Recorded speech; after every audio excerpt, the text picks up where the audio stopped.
Hello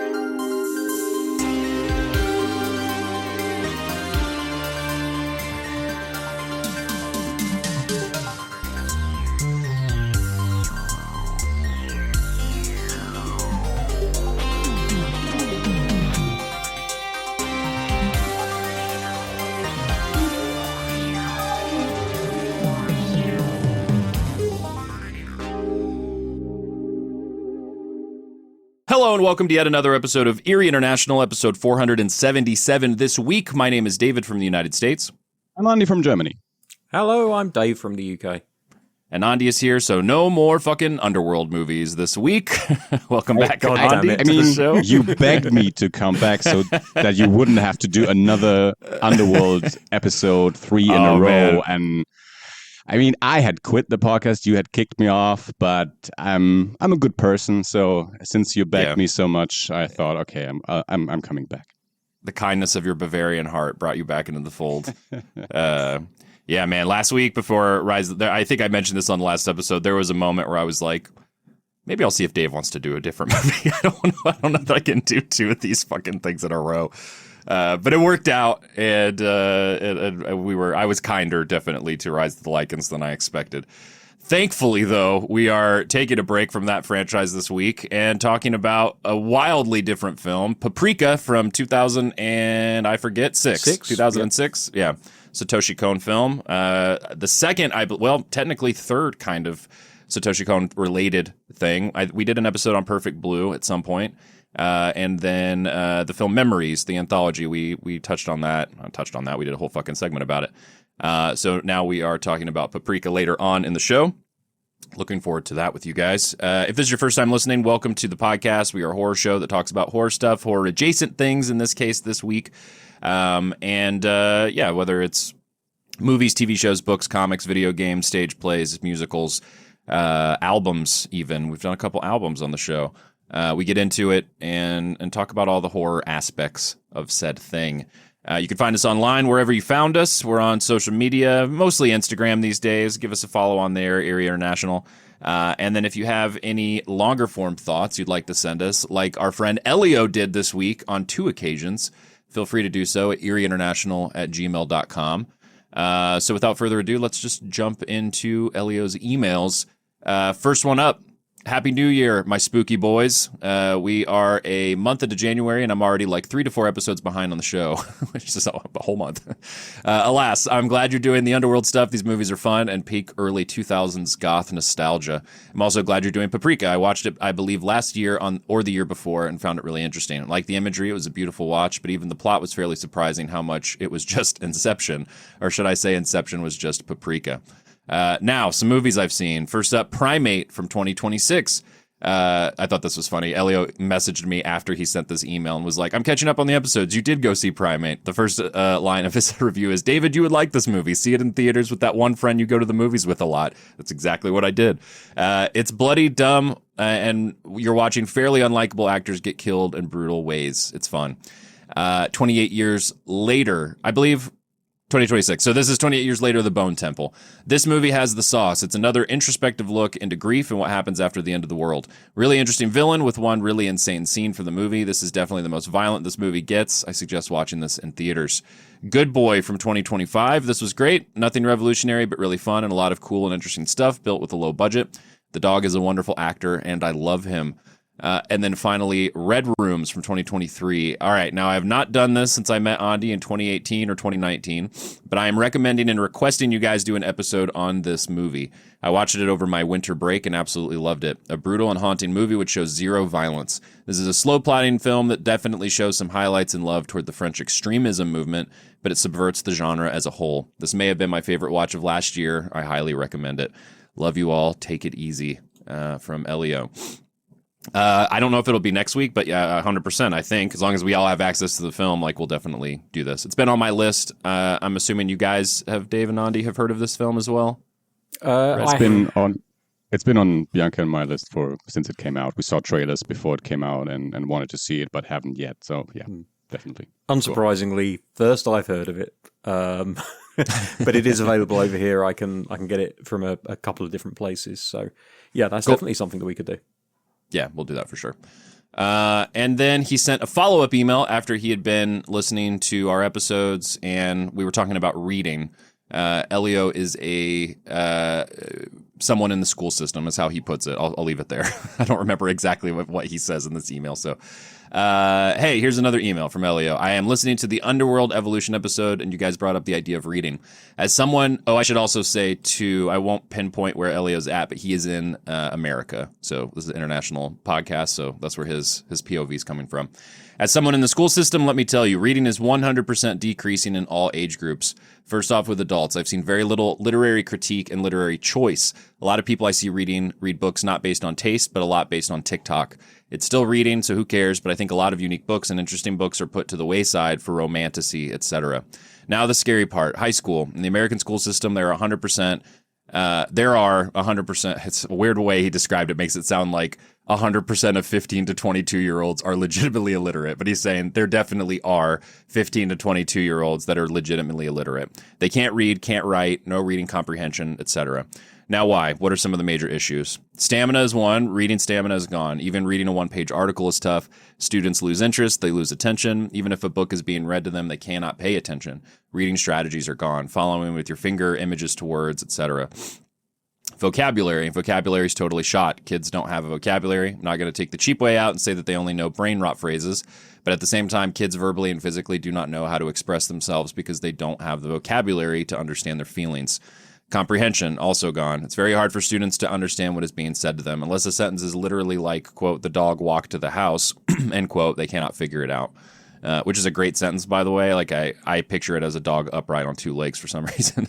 Now, this is across the entire country.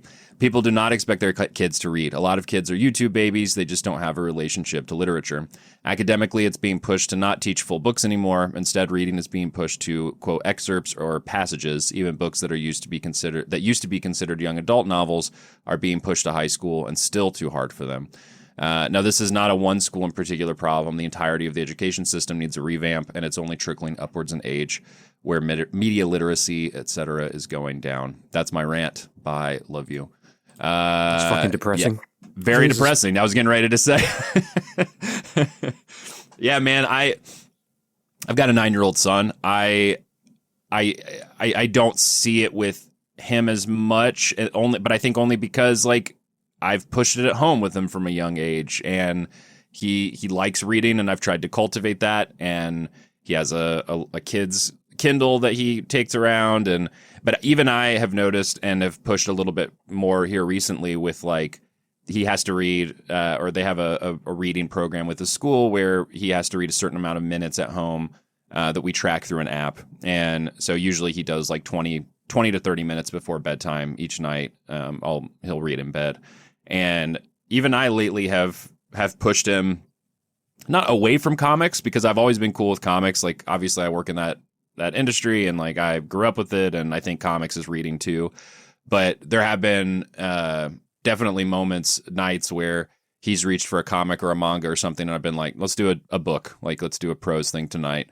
And next night, let him read a comic, whatever, or if he wants to read outside of that. But I've tried to work those in too, because I've sensed and felt similar stuff. I mean, I haven't had the like firsthand experience of working in the education system, but like you already said, Dave, like it's so fucking depressing. I saw a thing the other day. I got an email. I have to use Adobe. I fucking hate Adobe. May they burn in hell, and hopefully someone will take over and we'll have a better system for creative professionals. But for now, I'm locked into using their ecosystem. And one of the things that they have is Acrobat. I use Acrobat every single fucking day to make proofs of comics, to send PDFs, etc. And they're just pushing all their AI shit, and it drives me crazy. That's a separate conversation too. But an email I got this week was like, hey, check it out. Adobe can, or Acrobat can turn your PDFs into podcasts. And I was just like, what the fuck? Like, what reality are we living in to where somebody can't read a PDF, but they're like, turn this into a podcast I can listen to? Like, I can understand a certain degree of like time efficiency, whatever, depending on what it is, depending on what your job is, depending on the information, etc. Like, I'm not fully against all forms of this stuff, but even with that was something that I was just like, is this real? Like, are we really at this point where it's too hard to read? Like, it's it's such a baseline skill, like, or at least it has been for us growing up. It requires engagement, doesn't it?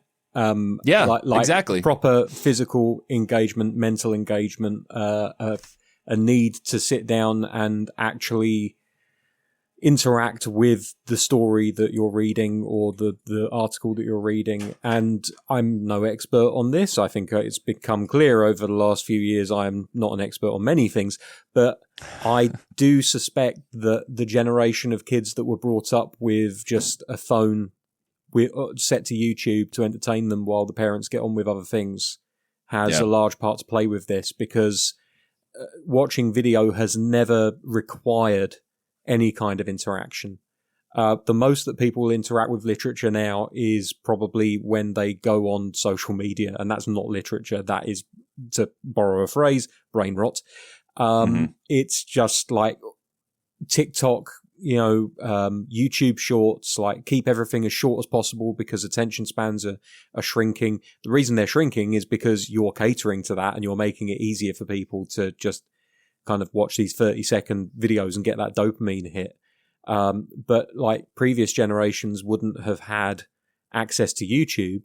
They would have had access to kids' TV when they got home from school. So it was still a problem then for like our generations. It was just less of an issue because you didn't have constant access to it all the time. It wasn't an always on faucet of information and video. It was like, you've got your kids' TV. If you've got cable and you've got access to Nickelodeon, then it's up to the parents to make sure that you're not watching it all the way until closing time.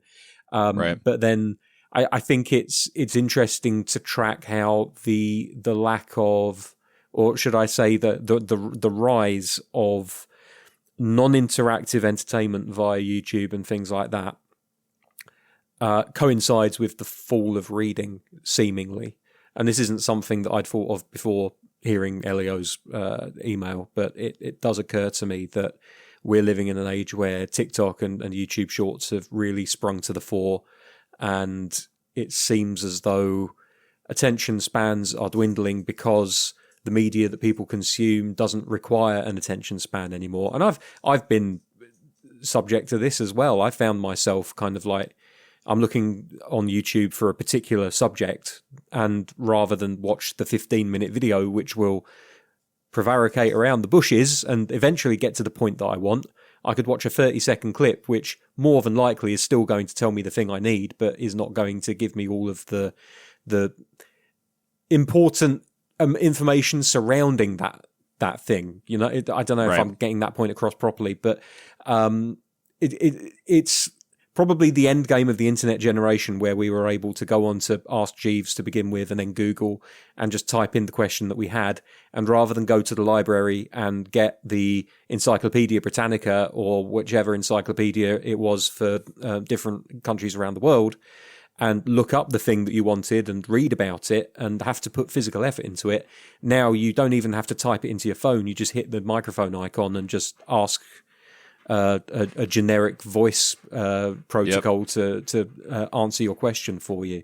And then we trust that these things are giving us the correct answer, which, if anything, looking at what the news for ChatGPT, sorry, I'm ranting here, but looking at the news of ChatGPT the other day, that apparently it cites Grokkiverse or Grokkipedia or whatever the fuck that Nazi AI thing is today. It cites it as a source. So now large language models are basing their information on what other large language models are saying, and AI is eating itself and giving us bullshit in response. So now you can't even trust the information that you do try to look up. Yeah, I was going to say that's what I was about to chime in with, is the amount of stuff that's just bots now, like that you are reading stuff and you're just like, especially on, like Reddit or different places where there's, users, quote unquote. And it's just like, well, the odds are high that this isn't even a real person. This is stuff that's, repeating, aggregating data, repeating, posting, and trying to pull engagement, whatever else. Yeah. And it's just this fucking wasteland now.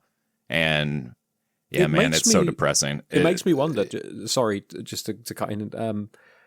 I said last time when we were having this conversation originally, that inspired Elio's email, and I was talking about how Borders have got plans to open like all of these different shops. What information are they getting? Have they just asked ChatGPT if it's a good idea to do this? Because clearly they got the wrong fucking answer. Holy shit. I think you need to look at what are they actually selling nowadays. I don't know. Yeah. In Germany, these huge book chains that are still surviving, they do sell books. Of course they do. But a lot of the things that they sell are toys and greeting cards and I don't know, notebooks. And they don't make all of their money with books anymore. And then, as Elio said, it's like the best sellers that are currently trendy on TikTok, the romantasy genre, and in Germany, crime books are huge. Yeah. But still, I think the people that do actually read are fewer than they were in the past, and these larger book chains adapted to that and sell other shit. Yep.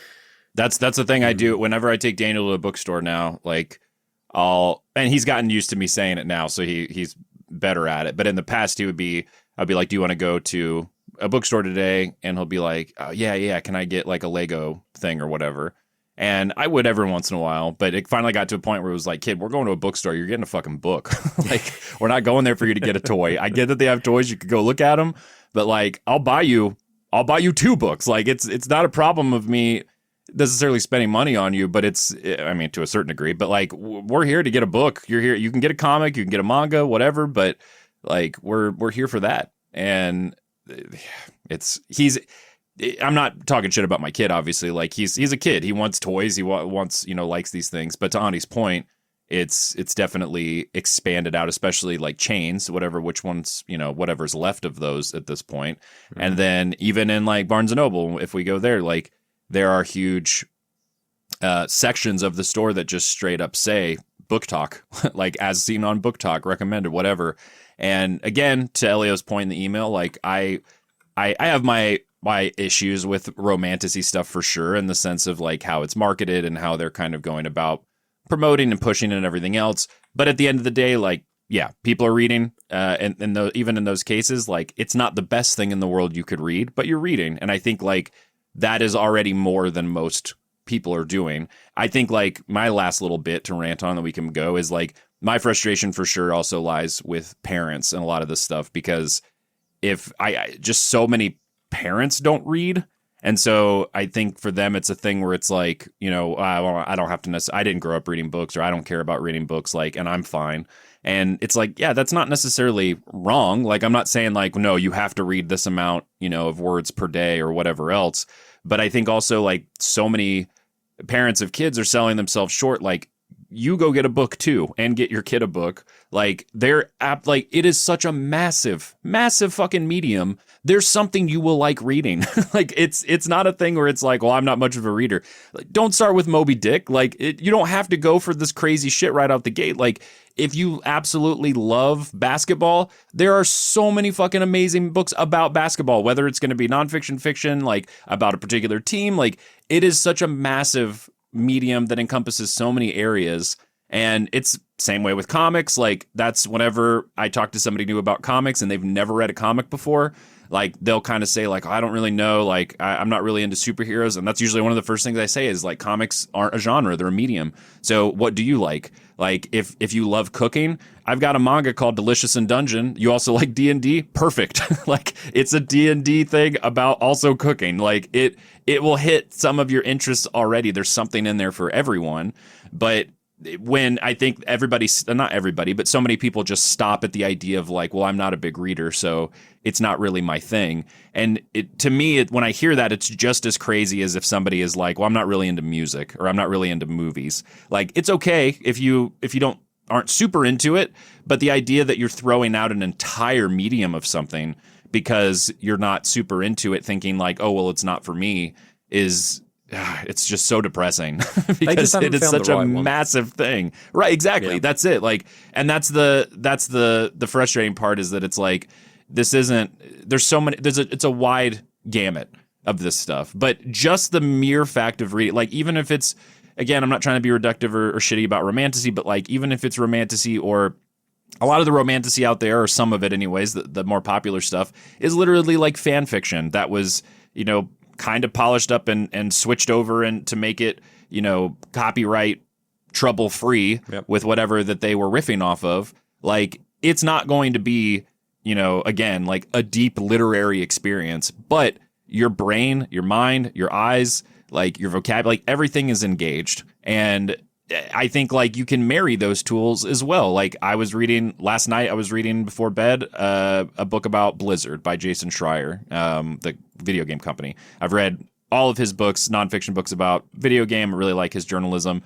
In fact, the last time I was reading this book was on a train when I was in Germany last year.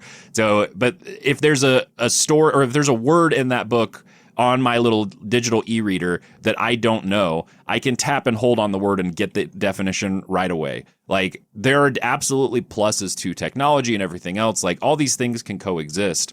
It's just, I think, to your point earlier too, Dave, like, and to Elio's point, the access and the availability of devices and everything else is just so widespread now and has put people, I mean, it's the kind of shit that you see people warning about early on, and they always, not always, but a lot of times they sound silly or they sound like doomsday kind of people where it's like, well, this, computers are going to be the end of us all kind of shit.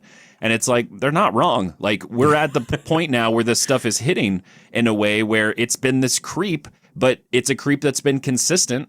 And that, like to Elio's point, like people handing iPads to their kids to quiet them down at dinner or in the car or whatever else. And it just becomes this nonstop thing. And it makes everything easier to fade into the background or to become more difficult to engage with. Also didn't help. And I don't know that Elio agrees necessarily. I would imagine he does, because this is one thing I've heard consistently. The pandemic fucked things up pretty badly too for kids that had to miss a bunch of school and like set stuff back. And it feels, from everything I've read and heard, like it's been really hard to recover from. Like there's just all these factors. And I get these updates from his teacher at school and from my kid's teacher, not Elio's. And it seems pretty consistent too there, where it's like, push your kids with this stuff. Like, it has to happen at home too.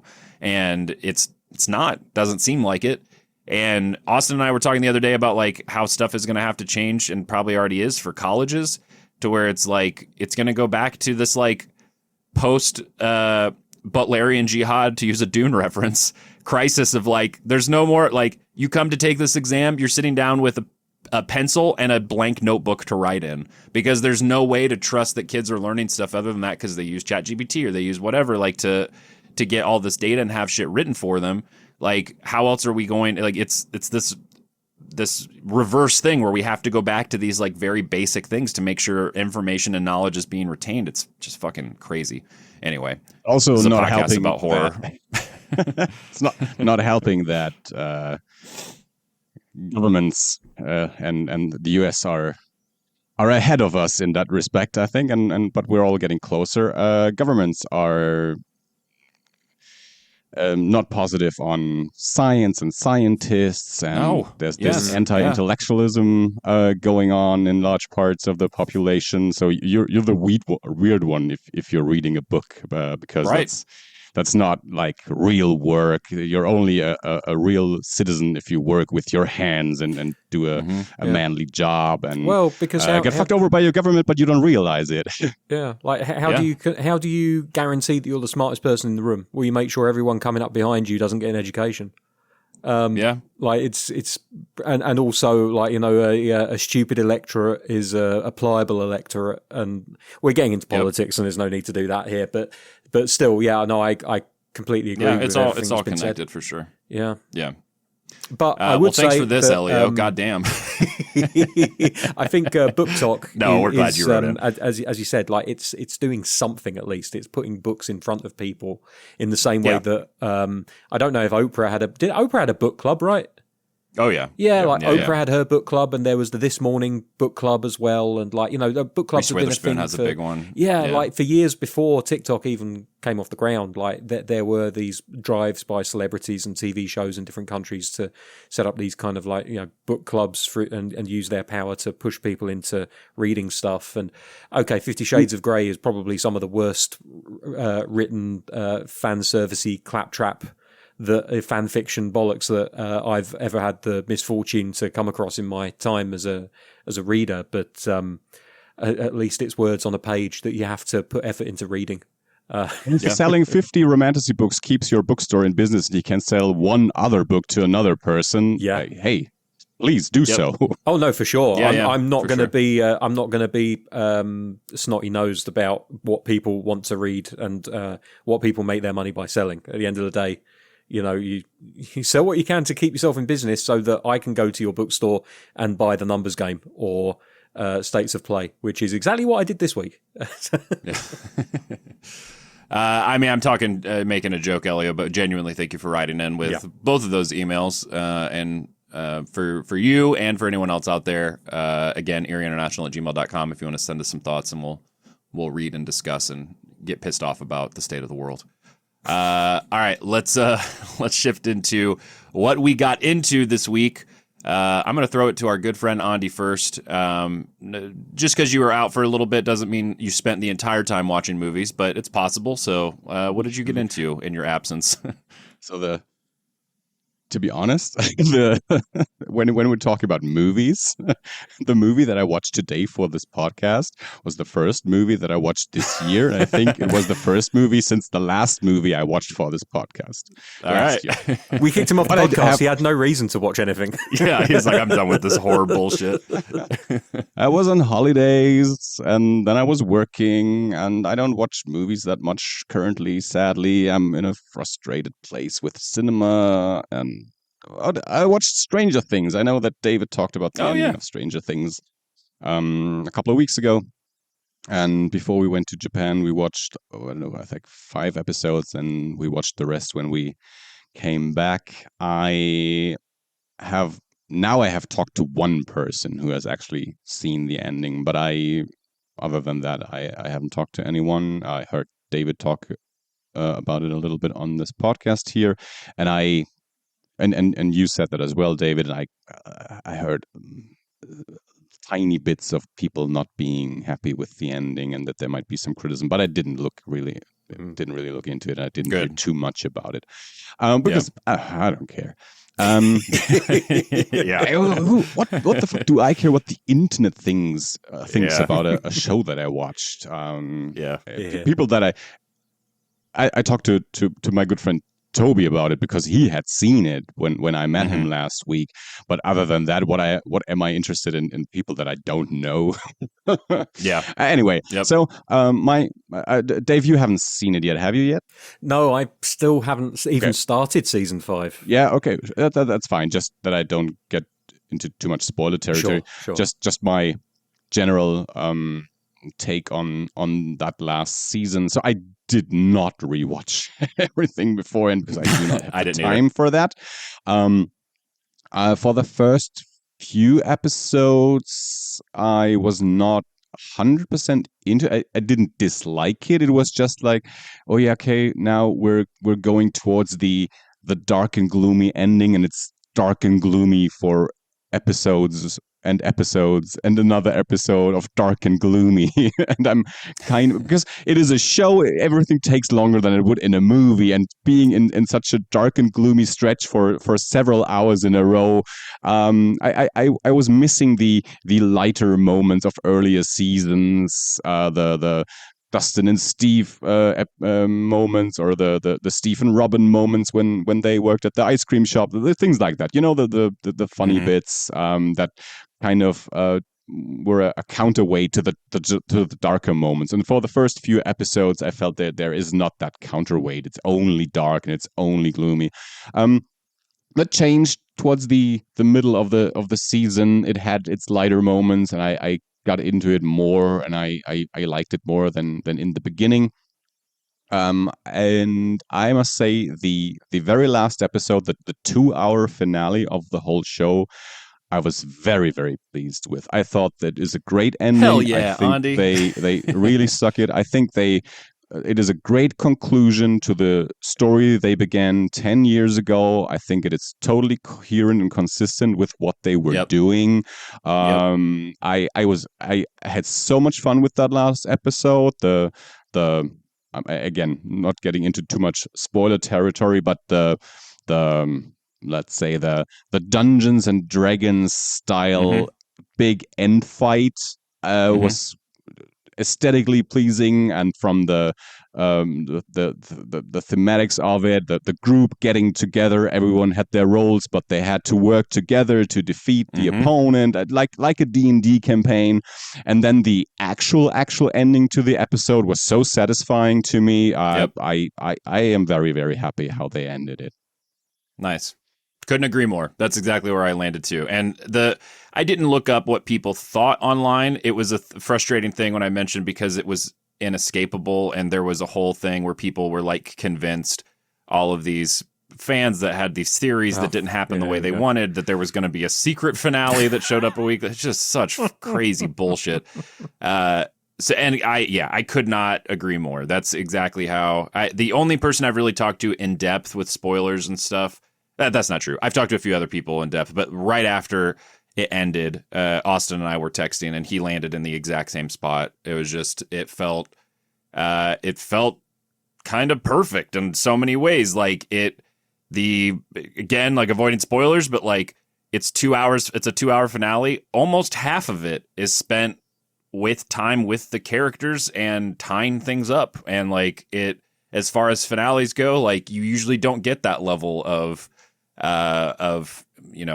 detail or follow through or whatever else.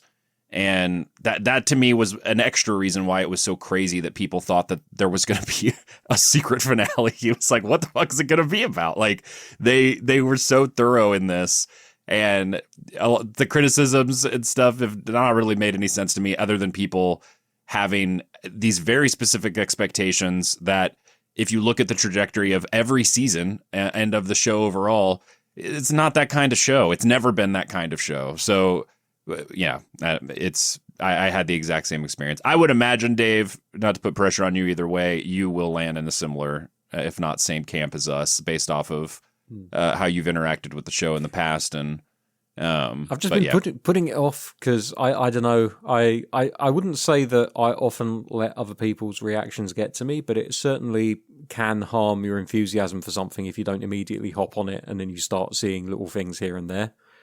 Sure. I applaud Andy for the sentiment of who gives a shit what the internet thinks, and I don't. But to be honest, I just don't see these things because I'm not on the internet that much, or I'm not in those corners where people talk about these things. Yeah. So I have very little idea of what's going on in that's current also pop culture. That's also the problem with, not to go on another rant about the modern state of it's just three. I'm the youngest and still three older guys complaining about the internet this week. But like the way algorithms work, they're so good now, especially on like TikTok in particular, where like if I see one interesting TikTok that's about, it's a clip from a podcast or a video essay or whatever about Stranger Things, and I watch it and I'm looking at the comments or whatever, I don't know exactly how algorithms work, but I would imagine all of that's being tracked, and it's noticing how long I'm spending, what I'm looking at, if I'm liking it, if I'm saving it, if I'm sharing it, and then it immediately knows, like, give him more of this shit. And depending on how you're interacting with some of these social media platforms, that can be a great thing in the sense that, like, if I see a video that cracks me up and I want to show it to my friends later and I save it, it's more likely to give me other videos that when I'm hanging out with my friends later, I'll be able to pull up and be like, oh, check this out. I saved this to show you later, whatever. And it's just very easy, disposable fun. But when it comes to stuff like this, then it becomes a thing where it's like, all right, now I've seen 15 fucking takes about Stranger Things today that are annoying the shit out of me. But it's because so that you have to kind of intentionally disengage in a way so that, or scroll faster or whatever else. Like, anyway. So I think that's part of it too, is that like, once you do get on that, like you hear people all the time be like, oh, now I'm on, cooking TikTok, or I'm on, fucking power washing TikTok. And it's just giving me all of these things now because I've interacted with some of them. So I think that's also a slippery slope part of it too, where it's like, I'm not even going out of my way, but it knows I've seen them. And so it's like, give him more hot takes on Stranger Things. And then 2 days later, I'm like, fuck that. Why is everyone it's mad about it? It's been absolutely proven as well. I remember there's a football manager YouTuber, bear with me, this does relate, called Lolujo. Kevin, I can't remember his last name. It doesn't matter what his last name is. Anyway, when Football Manager 26 came out, and there's something that fucking divided people. Well, it didn't necessarily divide people because everybody fucking hated it. Sure. It's improved as it's No Man's Skying itself, basically. It's getting better as it gets older. But he released 2 videos on the same day, and one of them was a video which was him basically praising it to the nines, saying what a great game it was, and a second video where he absolutely slated it. The thumbnails reflected that and everything, and the titles of them, and the video that slated it did absolutely insane numbers compared to the one that gave it a positive review. And his takeaway from that was that people are much more likely to click on a video where someone is ranting and raving and having a go at something than they are to just click on a video that is literally just saying, yeah, this is good. And that's just how YouTube works. They'll serve you the thing that you will watch for the longest amount of time, that you will interact with the most. I know I said earlier about how YouTube is a completely uninteractive thing, but still, like, you know, they just want your view time so they can get as many adverts down your gullet as possible. And unfortunately, that means that whenever a He-Man trailer comes out, or a Darth Maul trailer comes out, or anything like that, the videos that people put out which absolutely rant and rave and talk about how this is shit, this is terrible, this is awful, whether it's right or wrong, the ones that rant and rave about things normally are the ones that get pushed to the front because they're the ones that do the numbers. And unfortunately, that extends to all interests. So if you've ever looked up Stranger Things on YouTube, the first things that turn up on YouTube are going to be people ranting and raving about the finale now, because that's the most popular genre of videos connected to Stranger Things. And it's the same for everything, annoyingly. But the fact that you guys are so kind of like happy and positive about it counts for a hell of a lot more than whatever the internet could say about it, because I know that our tastes really do line up on a lot of different things. We have our odd deathgasm incident, but other than that, like, for the most part, I feel like we do tend to like a lot of the same things, or at the very least we can see where we're coming from with our thoughts and feelings on stuff. So that's given me the impetus now to probably the next time I'm looking for something to do, which will be not tonight, but probably Monday morning. I might throw on an episode of Stranger Things and get started on that. And knowing what I'm like, as soon as I watch one episode of something, that's it. I just binge that shit until it's done. So yeah, fingers crossed. I bet you'll get into it. I'm sure I'll like it. Yeah. And then Andi, I think that's it from you this week. Yeah. Yes, Before it is. we move over. Okay. Dave, did you go see 28 Years Later, The Bone Temple? I certainly did. All right, let's talk about that real quick. That's the only thing I have this week. Oh, we'll keep it spoiler free. Obviously, Andi hasn't seen it yet, and it's also a brand new movie, so I don't necessarily want to go in just blasting spoilers away for our listeners. But what did you think of it overall? I mean, Elio summed it up really nicely with his email this week, where he said that there's one scene that's just absolutely mental. And I think we all three of us are talking about the same scene. I'm assuming in the barn. Oh, no, I was thinking about... I think that's what he was talking about, because he okay. messaged me on Instagram later, and I think that's what he's talking about. But I would go with the I was thinking of the music scene. Yeah, yes. the AC/DC. That would, not AC/DC. Maybe he was. About. Iron Maiden. Iron Maiden. Yeah, I loved it. I thought that it meshed really nicely with the first movie that came out last year. The kid that plays Spike is just brilliant, like really good. Rafe Fiennes, I'm never sure whether to call him Ralph or Rafe. He calls himself Rafe, so we'll go with that. It's Rafe, yeah, but it is weird. It's Ralph, because you see a different name. Yeah. I think that he absolutely makes this movie. I mean, it is basically his film. And also the extra little things that they do surrounding the infection and all of that stuff is just excellent as well. Loved it. Really, really violent, very graphic, but also just like there are moments, and I can't talk about any of them because it would spoil shit. But there's a moment. I'll speak cryptically for those who have seen it. There's a moment where they revisit a setting of from the previous film, and a character interacts with that setting in a new way that's unexpected. That's what I shall say, and you understand what I'm saying by that, David. So I hope everyone else does. Just awesome from beginning to end. Really enjoyed it. 2 hours and 20 minutes that flew by like God knows what else. Wasn't that long. I think it was 90 minutes. Oh, was it 90 minutes? I thought it was 2 hours 20. The first one was longer. That's what I was going to, one of the things I was going to say is I've seen a lot of people be like, oh, this blows the first one out of the water, 28 years out of the water and blah, blah, blah. It's an hour and 50? Apparently, yeah. That's probably including credits, to be fair. Okay. And I didn't think that it blew 28 years later out of the water, but I also thought it was equally as good in different ways. The first one, the Danny Boyle of it all, is so much more prevalent. So like Nia DaCosta did this one. I thought she did a fantastic job. I've loved every single one of her movies I've seen, which is now 2. So the only other one I've seen was Candyman, the new one, which I really loved. And I saw it. Was late to that game. I saw it months, maybe a year after people had seen it. And I really, really liked it. I haven't seen the Marvels. I know that had a kind of mixed reaction, but that's, part of the Marvel, MCU machine or whatever.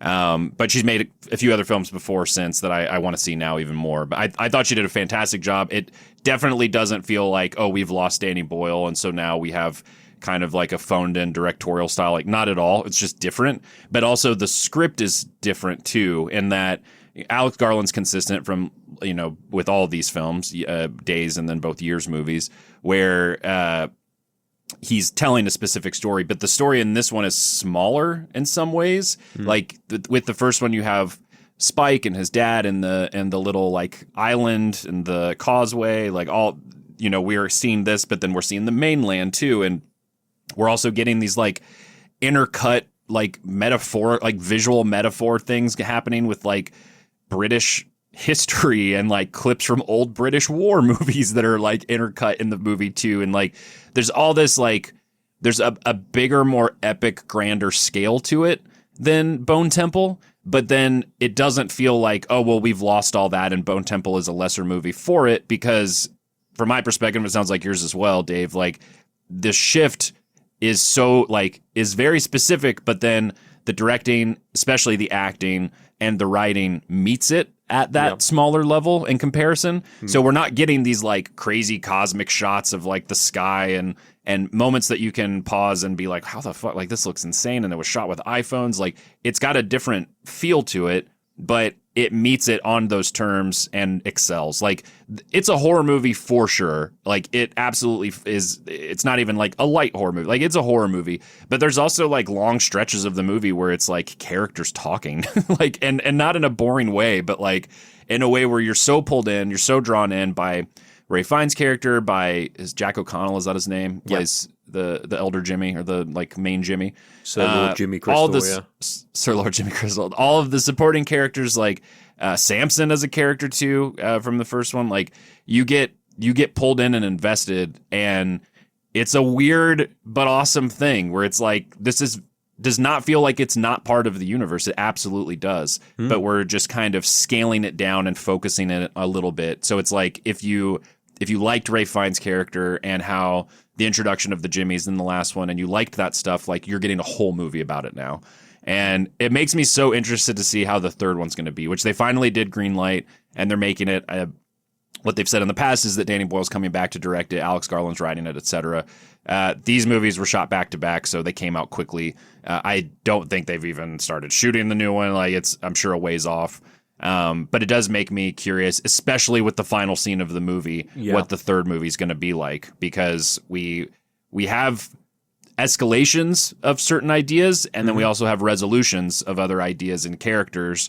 So it's like, what happens now? But the fact that they were able to do this with this world, I talked about 28 years later last week, whenever it was, and how much I fucking love the world. And so for me, it's a thing too, and it sounds like for you as well, where I'm just kind of like, I don't know. I also am on board already. Like they've just done such an awesome job with all of this shit. Yeah. So no, definitely really enjoyed it. Definitely. And I completely forgot that Jack O'Connell, who is absolutely fantastic as Jimmy Crystal in this film, he was in Eden Lake. Yeah, he's the kid. He's the main I forgot kid, about yeah. that too. Yeah. Yeah. I forgot about that till I looked him up the other day. It came up in a video that I'm going to mention very soon. But also, I'm just going through the cast list because I wanted to remind myself of all of the Jimmies and all of their different names, because you've got Jimmy Ink, who obviously is the Jimmy with the tattoos, and then there's Jemima, Jimmy Jones, but then the two that interested me the most. So there's one. There's two of the older boys who are friends with each other, and their names, according to this list here, are Jimmy Fox and Jimmy Snake. And I'm wondering if there might be a sneaky little Metal Gear reference thrown in there for some people. Oh shit! I didn't even think about that. Yeah, because Foxhound. yeah, historically speaking, I think it was Grey Fox who was friends with the original Solid Snake. Well, the original Snake, Big Boss, as he later became. And those two are, they say in the film, there is a line where one of them says, like, he's my best friend. So yeah, it wouldn't surprise me. I would love Garland's for a it to be the case. video game guy. Yeah, I would love for that to be the case. But yeah, just all round, really a big fan of it. I thought Erin Kellyman, who plays Jimmy Ink in particular, was very, very good. And I'm looking forward to seeing how all of the characters that find their way out of this film interact with each other in the next one. That's probably the best way for me to say that. What else did I watch? Actually, I can tell you what I did later that day. After I saw the Bone Temple, I made my way into the main shopping area of Lakeside, went to a bookshop, and I bought a couple of books because I'm a good boy. Basically, I do this. I idly walk into Waterstones every now and then just to see what's for sale, what's around. There was one that took my interest that I mentioned, I think, to both of you guys in our private group chat. It's a rediscovered classic, or so it claims. And it took my interest. I didn't buy it, but I may go back and pick it up. It's referred to as being a locked room, like a really good example of a locked room book. It was written. It's a Japanese book. It's called something like Murder at. Oh God. Murder at Fuji, something or other. I'm trying to look it up. I got it. Murder at Mount Fuji by Shizuku Natsuki. That's the one. I just found it. Yep. Yes. Yeah, and it looks really interesting, so I may pick that one up. Apart from anything else, it's got a really cool cover design. But I imagine that being as it's referred to as a rediscovered classic, that it's probably a very good book as well. And given how much I recently enjoyed the third Knives Out book, movie, English hard, people. English very hard at the moment. I've kind of rediscovered a liking for locked door, locked room murder mysteries. So that might be something that I'll be looking to in the future. I don't know if this has a release in the US yet. I was just looking. Oh, okay. Because it's not like easily available. Like there are copies. I mean, I just did a quick Amazon search, which isn't necessarily what I would recommend for people buying books, but there's copies, but they're from the 80s. So I don't know that it's gotten a. I would imagine yours is well, if it said a rediscovered classic, it's a re-release. So it's a re-release. It's definitely an updated cover and whatnot. While I was in there, though, what I did do was I went to the reduced books section. You know, the area where they put all their books that have got little dings and scrapes and things on the covers, and they can't sell for full price. And I pulled a couple of absolute bangers. I bought the Numbers Game by Chris Anderson and David Sally, which is a book which was referred to by Billy Bean as a must-read. Billy Bean, of course, was the subject of the movie Moneyball, and he pioneered the A's. Yeah, I was going to say. Yeah, he pioneered the concept of Moneyball, which is something that has crept its way into English football as well as football around the world. And yeah, it's an exploration of how everything you know about football is wrong, and how the numbers, the underlying metrics like XG, which is expected goals, and XA, expected assists, how they can be kind of dived into and made sense of. So it's quite an interesting idea for people that are into football, and it's definitely something that I've become more interested in over the last few years as things like XG have become more prevalent in football. So I thought I'll get that, and then I can try to understand it a little bit more. I'm doing a lot of reading about football at the moment. The other book I bought was one that I've wanted for a little while, and when I saw it in here, I was like, okay, well, I'm definitely picking this up. States of Play by Miguel Delaney, or How Sports Washing Took Over Football. So that's literally what the book is about. It's about sports washing in the game of football. It will no doubt spend some time talking about the Saudi takeover of Newcastle United. It will probably also touch on the Sheffield United ownership, because that, I believe, is also owned by an offshoot of the PIF, the Saudi investment arm. But yeah, it's a book that, I mean, I've known about Miguel Delaney himself for a long time, because he's an ever-present on football podcasts that I listen to. He occasionally appears on the Football Ramble. He was also on the Guardian football podcast a while ago. He speaks very well about football, and he really understands what he's talking about. So it's a book that took my interest when I first heard about it, and it's something that I'm very happy to have now. So once I'm done with Inverting the Pyramid, which is my current read, A History of Football Tactics, I'll probably jump into one of those two. As far as everything else, you got it a little bit before us too. I'd looked that one up as well, and it comes out in March here. Oh, in the really? US, so I'm surprised it hasn't but come it looks out. awesome. Yeah, no, Looks it's everything I've heard about it is it's a really well put together book. So there's only other two things. They were both YouTube videos that I watched this morning. One of them called Movie Ripoff So Good No One Cares They're Stolen by Flix Connection. And I'll be honest, the reason that I clicked on it was because I recognised the main actress from Eden Lake, and I was like, okay, you're going to tell me that Eden Lake is a remake of something, are you? And it turns out kind of an unofficial remake. And of course, as is my way, I've completely forgotten the name of the movie it was a remake of, but you'll know it for Dueling Banjos. Ding, ding, ding, ding, ding, ding, ding. Oh, Deliverance. Deliverance, yeah.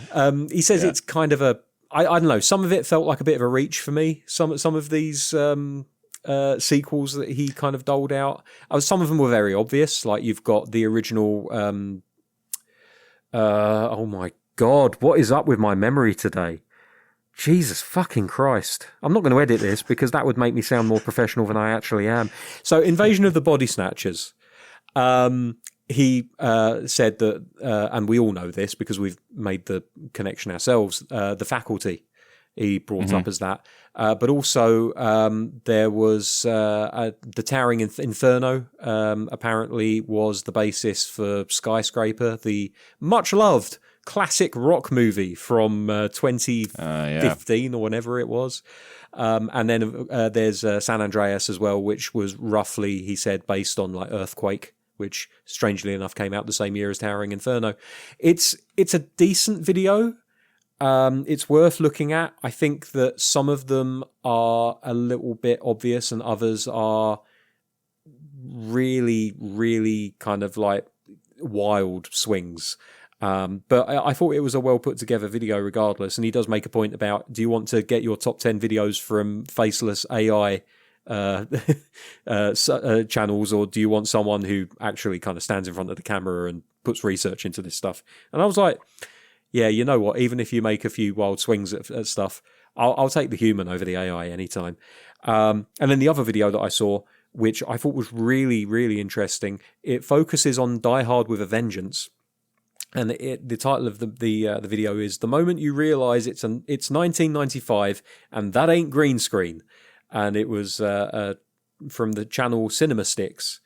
And yeah, it's very, very good. It basically just goes through how it's a lot of behind the scenes stuff, and a lot of talk about how the movie was made, why it looks so much better than films that were made supposedly set in New York, like The Avengers. That pretty much just use green screen for almost all of it. how it gives it a real sense of presence. How, you know, when they filmed the cab racing through Central Park, it was actually racing through Central Park. The explosion of one of the department stores, how they did that. And also went into the history of how it started life as Die Hard 3, then it was retooled as a Lethal Weapon sequel, and then it was retooled again back to being Die Hard 3. And that's why Samuel L. Jackson is in it, because they didn't take out the buddy cop element for when it was retooled for Lethal Weapon. Oh, so he would have been Murtaugh. Yeah, basically. And he was recommended. He was recommended for the part by Bruce Willis because they had just worked together on, God damn it, Tarantino movie, fucking Pulp Fiction. Pulp Fiction. I'm really bad today, guys. I apologize. My memory's just, I don't know what's going on with me. Yeah, so that's apparently why he booked the gig for Die Hard was because of the Pulp Fiction connection.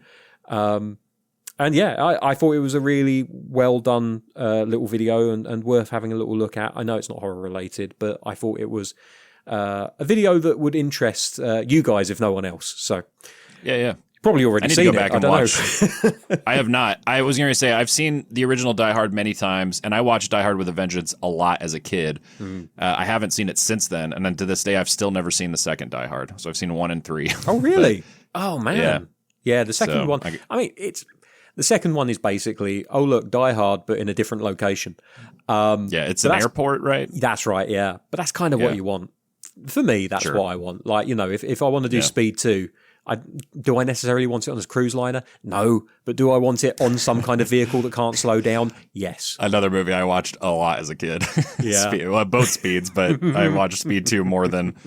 I think if you have the mind and outlook of a child, that movie plays a lot better than for anyone else. But yeah, worked for me as a kid. I was like, this motherfucker uses leeches? This guy's crazy.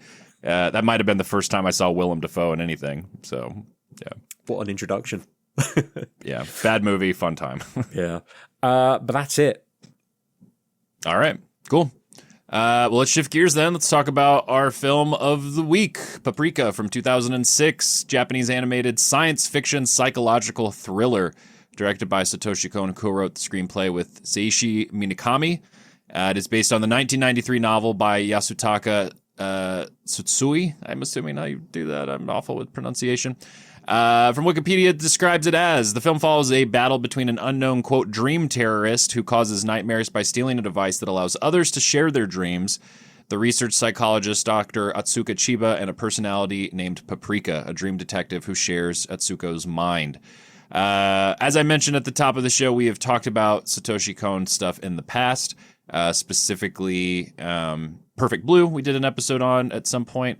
I'm almost wondering, did we do 2 episodes on Perfect? It feels like we've tackled it a couple. Anyway, it doesn't matter.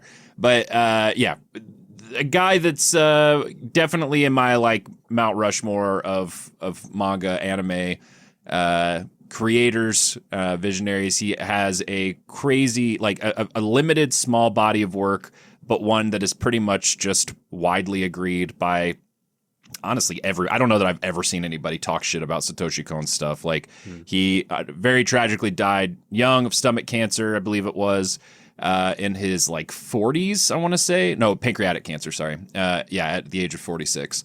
But left behind this like, just again, crazy body of work. He did Perfect Blue, Tokyo Godfathers, Millennium Actress, Paprika. Those are the 4 films. And then amongst other stuff, as we talked about, like he was a writer on Memories and worked on some other films in the past, including another one that we talked about, Rouge and Z. It was mid-late last year, that he was involved with, I believe, as a background designer and key animator. So he was involved in a lot of different stuff at different points. And then also did a TV show that I loved growing up. I want to revisit it. I have it on a shelf next to me right now, but Paranoia Agent. Have either of you guys seen that? Yeah, and it was a slog. Not because it's not good. It's really, really good. The problem for me was I did not know my arse from my elbow after a couple of episodes. It's so disorientating, but I think that's by design. By design, I think so too. It also helped for me growing up seeing it that I would see it in random episodes and snippets on Adult Swim. So it was something that always kind of hit me in a similar way that the first time I saw Evil Dead did, where I was like, what the fuck is this? Like I had no context, but it also pulled me in a very specific way. But yeah, huge career, and Paprika was his final film before his death, and is one that is kind of widely acclaimed and looked at. I had seen, as Elio mentioned in his email at the top of the show, I've seen a lot of different YouTube clips and social media clips where they're putting scenes side by side with Inception.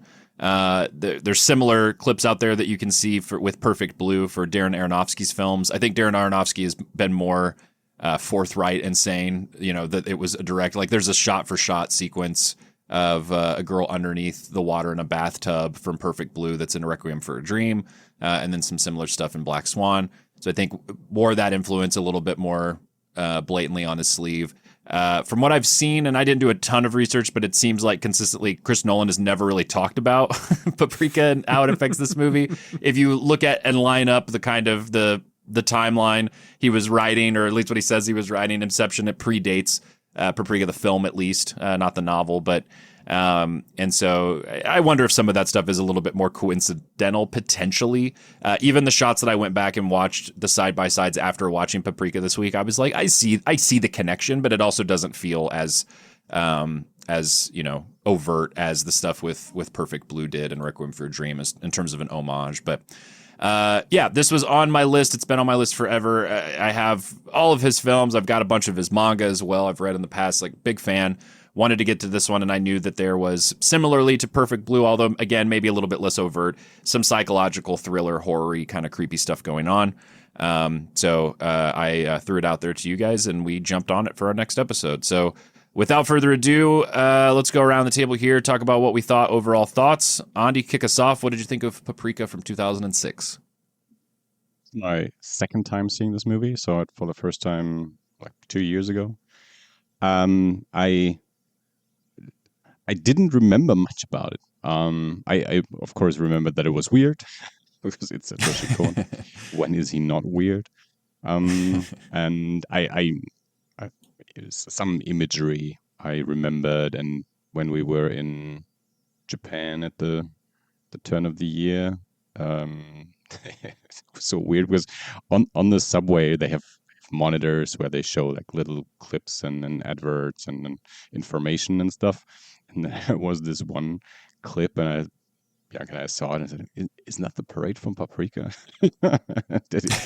Sure enough, it was, because there was a collaboration going on at the beginning of the year between Parco, which is a chain of like department stores, and Paprika. They had a collaboration with advertising and some merch that they sold and themed cafes and stuff. So there was weirdly Paprika imagery to be seen on video screens, on posters and stuff. So That's awesome. And it's great imagery. I think that's my main takeaway from the movie, that it looks fantastic.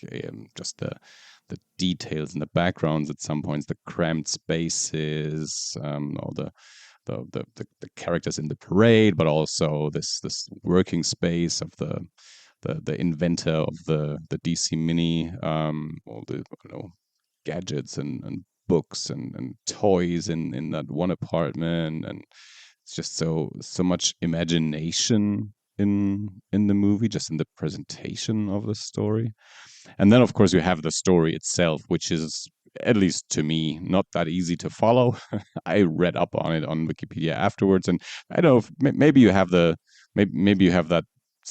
have had this experience in the past as well, when you watch a movie, don't quite understand, and then you read the plot synopsis on Wikipedia, and they think to yourself, "What? Yeah, maybe. Are you sure you saw that in the movie? Is that your interpretation, or did that really happen?" I don't know if you're right or not, but okay, if that's what you're saying that happened in the movie. Then at least again to me didn't make it that easy to follow. Even if you read up on it, just the names, who was who, Yeah. whose name is that, and then there's characters that are two characters at least at times in the movie. I think this is a really fascinating one. It's great to watch. It's 90 minutes, so Dave will say it's a perfect movie. And Don't you steal my bit. it's challenging for sure, but I Mhm. think it's definitely worth seeing. I think it's a joy watching, but it's also challenging at times if you really want to follow what's going on. I know there's people. My brother, for example, at least I was 30 years ago, Pulp Fiction was too complicated for him. So Right. just because of its non-linear structure, Paprika is definitely more challenging than Pulp Fiction is. But yeah, I think it's a great movie. So that's my take. All right. Let's throw it to Dave. Yeah, well, it is a perfect movie because it is 90 minutes long. So, got to get that bit in there. I'll retire it at some point. But no, I mean, visually, like, this movie is absolutely stunning. The parade, the music from the parade as well is just like a proper earworm. It gets right in there. Man, it it just is. doesn't leave Yeah. you. They knew what they were doing on my copy of the DVD, where they have it as the menu music at the beginning. Because honestly, I was in danger of not watching this movie from just wanting to sit there and just listen to that music. It's almost hypnotic. Some of the design choices in this thing are just absolutely insane. Like the scene where I think his name is Morio. He hasn't got a brother called Luigi. He rams his hand into Paprika's groin and then moves it up to her face, and then Yeah. basically just like splits her in half, and she's like a suit that falls apart to reveal the real life scientist underneath. Like that's mental. Like I wouldn't have thought of doing that. There is some really sexually charged imagery as well, like that, for example, the position that he starts, the fact that he's without her permission kind of fondling her chest and things like that. There's also like this wonderfully funny way that she manages to free the chief from his initial dream, where she basically just kind of goes inside his stomach and he expands and expands and expands and then pops. And it's like, okay, well, you're out of the dream now, I guess.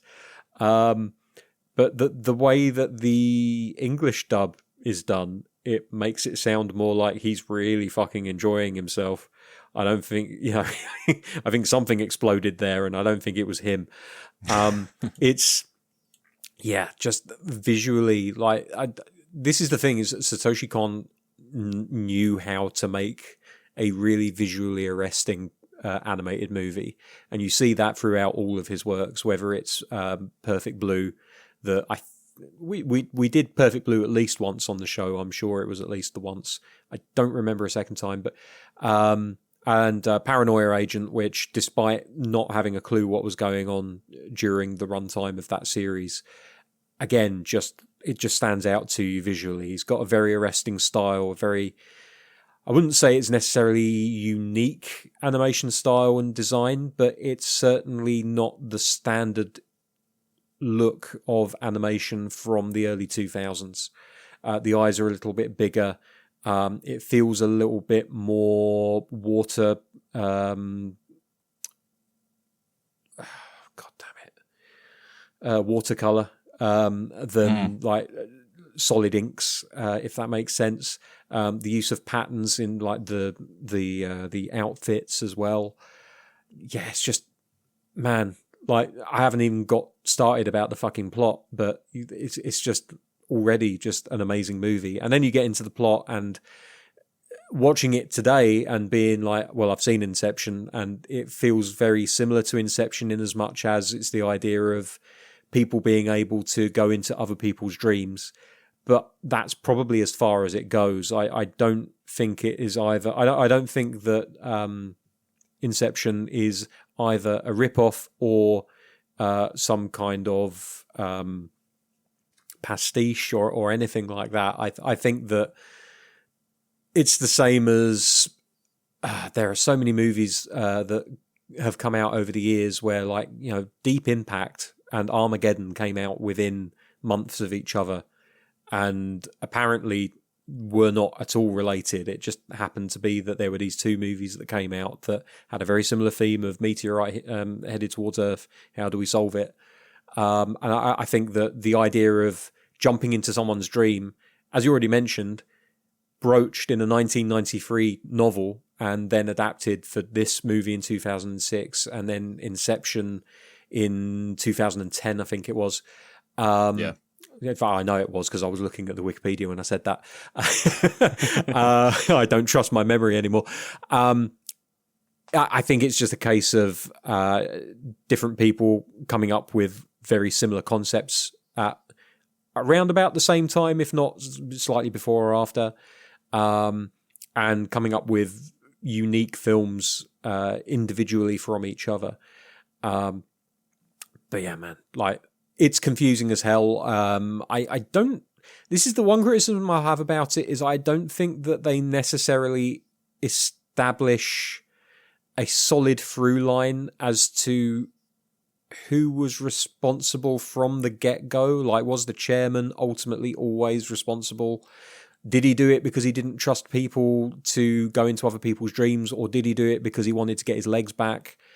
It gets a little bit muddled at the end, but then you have kind of like a prepubescent girl growing up into a full-blown woman and sucking him into herself, and I don't know if she's meant to be the result of a union between Paprika and the inventor of the DC Mini and her alter ego all combined, or if that avatar, for want of a better expression, was simply Dr. Chiba herself. I couldn't really, because she wears her hair up basically the entire movie. I wasn't entirely sure. It was kind of difficult for me to tell, but also if it was a daughter, it would be kind of similar looking. Like, it's, I don't know. But heartwarming love story that develops near the end. The callback to the lift scene was really nicely done. Just, I'm going to stop talking now. We're 3 for 3 on this one. I might have missed this. Had you seen this before, Dave, or was this the first time for you? Yeah, I've seen it a few times before, and I think we may have reviewed it on Gen at some point. Okay. So yeah, I had forgotten that you guys had seen it. So this was a first time watch for me. I had seen little clips and knew like the key art and Paprika's design and all that kind of stuff. But I want to say, what was it, 2006? So I was working at Blockbuster when it came out, Blockbuster Movie Gallery. So I remember the cover and thinking it looked cool, but also I was at that point hadn't dove as deep into anime as I would later on in subsequent years. Like, it was something that I would show up on my radar every once in a while, and then it was more kind of just incidental to where it's like, oh yeah, stuff I watched growing up. I guess some of those were anime. I didn't even necessarily think about it that way. So this was one that was kind of on my radar at the time as like, oh, this is anime, but like for adults, and not, you know, in that sense, but in the sense of like, it's a mature storyline, and it's not, you know, it's not based off of anything else or like an existing franchise or anything like that.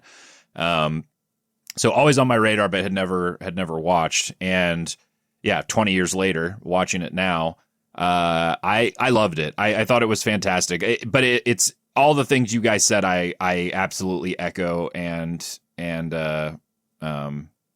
I can't think of words either today. Cosign was the phrase I was trying to think of. It's a key difference for me between this movie and Inception, and I was ready to like see those comparisons and everything else going into it. I'd heard that stuff before. Is Inception, and Inception is a movie, for the record too, that I absolutely love. Like, I've talked with Andi a lot about this movie off air, and about Inception in particular, and kind of as a blockbuster at the time, and what that meant in terms of like, you know, the cinema since then, but then also just the film itself, the way it's structured, how it's this like, you know, 007 in some ways spy kind of movie, but also such a sci-fi thing. I remember at the time when it came out and seeing it in theater, having this feeling of like, I'm paying attention and I'm not confused, but man, this is fucking crazy. Like we're going, a layer deeper. And then when you think it's almost like, it's a weird comparison to make. It's almost like if you've ever heard the song Love on Top by Beyonce, and there's key change after key change after key change. She goes like 5, 6, 7 key changes in the song. And the first one you hear, you're like, that makes sense. It's that kind of song. The second and third, you're like, oh, that's crazy. She's got range. And then there's like 3 more. And you're just like, where the fuck does this stop? Like you go so much further than what you expected. And that's how the experience of watching Inception felt to me at the time of like, and I went back after I finished Paprika the other night and was watching a few scenes from Inception. Honestly, just made me want to watch the whole movie again, so I might do that soon. But I was watching, in particular, the scene where Joseph Gordon-Levitt's character's in the hallway, and there's that hallway fight, but then you're cutting back to them in the car, and they're all connected, which is then cutting back to, like, they're all these levels and layers deep. The key difference to me between these two movies, in at least with that conceit, is that Paprika is like, there is no opening scene with Cobb explaining to you how the machine works, or taking you through and taking you, like, there's not in the first in Inception, in the opening scene, there's a character who's basically an audience surrogate that he's explaining it to, so that you're getting pulled in, so that each time that Nolan pulls you a level deeper into the plot, but then also the structure of the film, you are able to stay with it as long as you're paying attention. Like, it's not a difficult, I mean, I've seen it a lot now, but even the first time, I didn't feel like I was confused. With Paprika, it's like, hey, there is a machine. You're finding out about it later after you've already been seeing it used. These are scientists. This one girl's using it illegally, like outside of what they're supposed to be doing. It's still a prototype. Also, it's already fucked her up so that dreams and reality are already mixing. So like, there's all these things that you are coming into, like, 45 minutes into a movie is what it feels like in a lot of ways. But then also that kind of just really works and makes sense for the structure of the film being the way that it is with dreams. This is another thing that won me over. Instantly watching it, and this pretty much never happens or very rarely happens for me, I was like, I can't wait to watch this again. Like I was 20 minutes in for the first time and ever seeing it, and was already excited about rewatching it because I could tell it was one of those kinds of movies. Like it feels so self-assured. It feels so like meticulously crafted and so much detail, like you guys said, into the animation, but then also into the writing, into the voice acting, into the structure. But it's also one that it kind of just feels like you're not going to get it the first time around. But also you're not supposed to necessarily. It would be impossible for you to pick up on everything because you don't yet have context for the shit that they haven't explained to you yet. Mm-hmm. So like there's a moment early on where I forget his name. He's the really short doctor researcher guy where they're talking to the chairman. And then he just starts talking, and you're like, what the fuck is he talking? He's just saying nonsense. Yep. And it's the most disorientating, like, it feels like you're going crazy, that you're just like, did they fuck up the dub? Like, what's going on? And you realize that you're in one of his dreams. And like, that's or it's being affected. It's still, there's still part of me that doesn't necessarily know sometimes what, if it started off as reality or a dream, vice versa. Like, I think there isn't. Sorry, carry on. Go ahead. No, go ahead. I think he was sleeping awake at that point, so we were seeing what was happening in the real world, and then he was starting to slip. He was basically unconscious, but like unconscious. He's sleepwalking, and then he ran out of the window because it was the same thing that happens to Dr. Chiba when they visit the apartment. The apartment, yeah. Yeah, which is a great shot when she's going off the balcony. It's tearing. Like, it's so cool. So like by design, it works this way. The thing I was going to say to me that set it apart right away is, I've talked about this on the show before. Like, I have a tough time with dream stuff in fiction most of the time, to where I one of the examples I always use is there's a book by Austin Grossman, who's Lev Grossman's brother. Lev Grossman wrote The Magicians and has found a lot of success. His brother writes as well. Has also found success, but in a different way, smaller scale. And he wrote a book called You, which is about video game design and about a video game designer program or something. It's been years since I've read it, but there were sections of that book that are it's the protagonist having dreams, and nothing pulled me the fuck faster out, weird sentence, than those sequences where I was just like, Jesus, I don't care. It was so hard for me to focus, and I was like, am I supposed to try to assign meaning to these things? Like, but then as soon as we're out of those dream sequences and he's back to working on this game and interacting with people in the real world, I was sucked right back in again. And David Lynch for me for a long time was one where I thought, okay, I hear all these people talking about dream logic and the structure and everything that he's fucking with and messing around with and not making it easy for people. From the outside looking in, that always seemed like kind of a nightmare to me, where no pun intended, where I was like, that doesn't sound fun. Like, it doesn't sound like something I would be into. But then when you watch Twin Peaks, when you watch fucking Mulholland Drive or Lost Highway, even the ones that I like a little bit less than others that really lean into these elements, it's the execution that I think makes all the difference, whether it's a stylistic thing, whether it's a giving you not all the answers, but enough that make you invested and interested in trying to figure out something, or being okay with not knowing and just sort of enjoying it for what it is as a piece of art or visuals or sound, whatever. And with Paprika, and with other Satoshi Kon stuff, because Perfect Blue has similar stuff, there's definitely overlap, I think, between Kon and David Lynch. And like with Paprika in particular, there's so much there where I'm just like, I think all the answers are here. Not that I necessarily need to know them, but it doesn't feel disjointed. It doesn't feel like something that they don't know, or that they're just kind of having fun and doing some freeform jazz in an anime. Like, it's a dense kind of feeling movie, but then you're almost distracted by how beautiful everything is. Like, even the opening credits have so many little shots and moments in them, visually speaking, where she's like, there's one shot where she's walking behind somebody who's at a computer, and like only part of the screen is translucent to see part of her, and then she comes out of a restaurant, these guys that are like hitting on her, and then she like jumps into a guy's t-shirt, but it's all done through like in-camera stuff. I mean, it's not in camera, obviously, because it's animated, but within the compositions of the shots, like stuff that it's almost, I don't know, it's almost like someone is feeding you the best gourmet 15-course meal of your life, but is giving you no time to stop and appreciate it. You're just getting hit with thing after thing after thing that you're just like, wait, hold on. Like, I noticed this and I saw this thing, but like any other movie would have had this as like one little shot, and you're just giving them to me over and over and over again. And I think that like density and beauty and intricacy of how everything is put together is all partially lent to why right away I was just like, oh, I can't fucking wait to watch this again. Like, I've talked about that book, Malazan, Book of the Fallen, the series, fantasy series by Steven Erikson in the past. I've read the first 3 books. There's 10. And Austin has read all 10 at this point.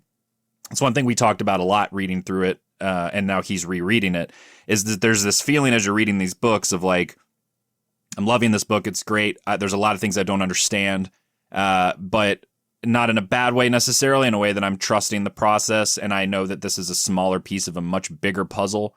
But then you also have that feeling in the back of your head of like being excited about rereading these books once you have more context and more answers, and it feels like a much bigger thing. And again, I've said this on the show before, like this kind of stuff in fiction, especially the older I get, is so much more appealing, to where it's like, it's not even that they're going out of their way to make it a difficult process or not hold your hand or challenge you, as much as it's just like, look, not every story has to be told in a sort of like spoon-fed, homogenized way. Like, here we have it figured out. We're giving it to you how the story is being structured.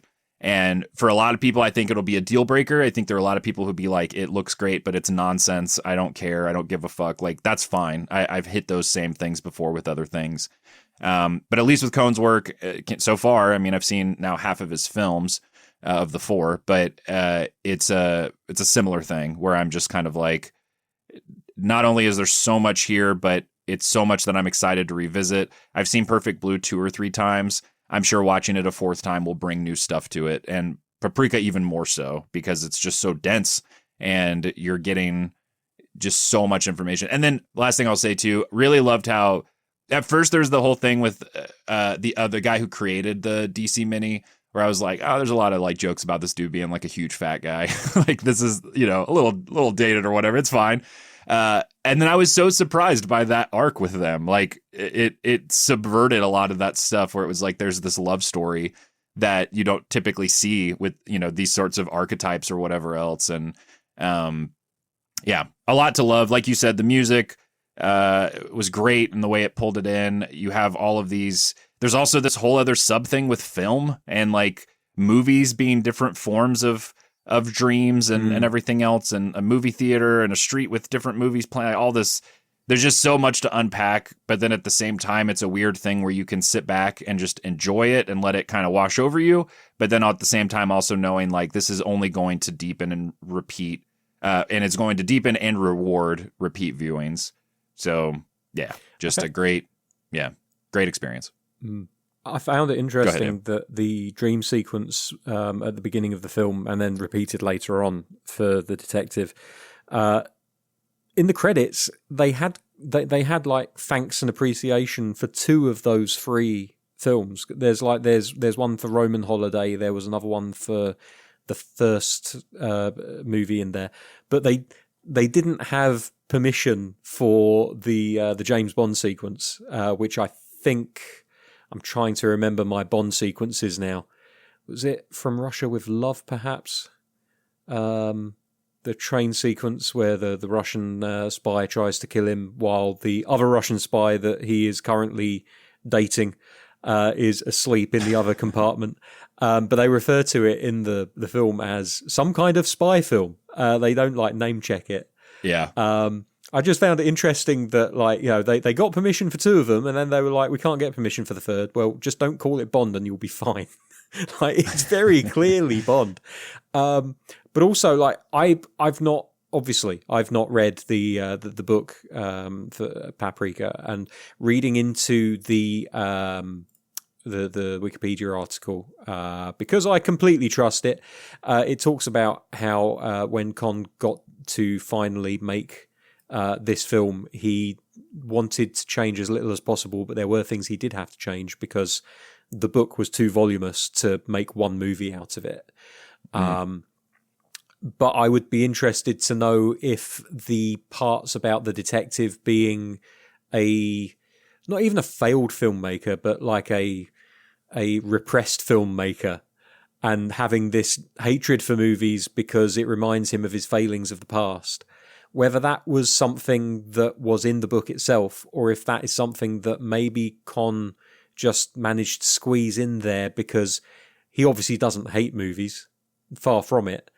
But I just wondered if that was a director just wanting to get a little bit autobiographical with his own life in some strange way. Like, I don't know what his roots were with filmmaking, if perhaps Kon made 8mm films back in his teens with school friends. It would be interesting to find out, but I unfortunately I don't know if the original book went down that route or not. So something to think about. Yeah.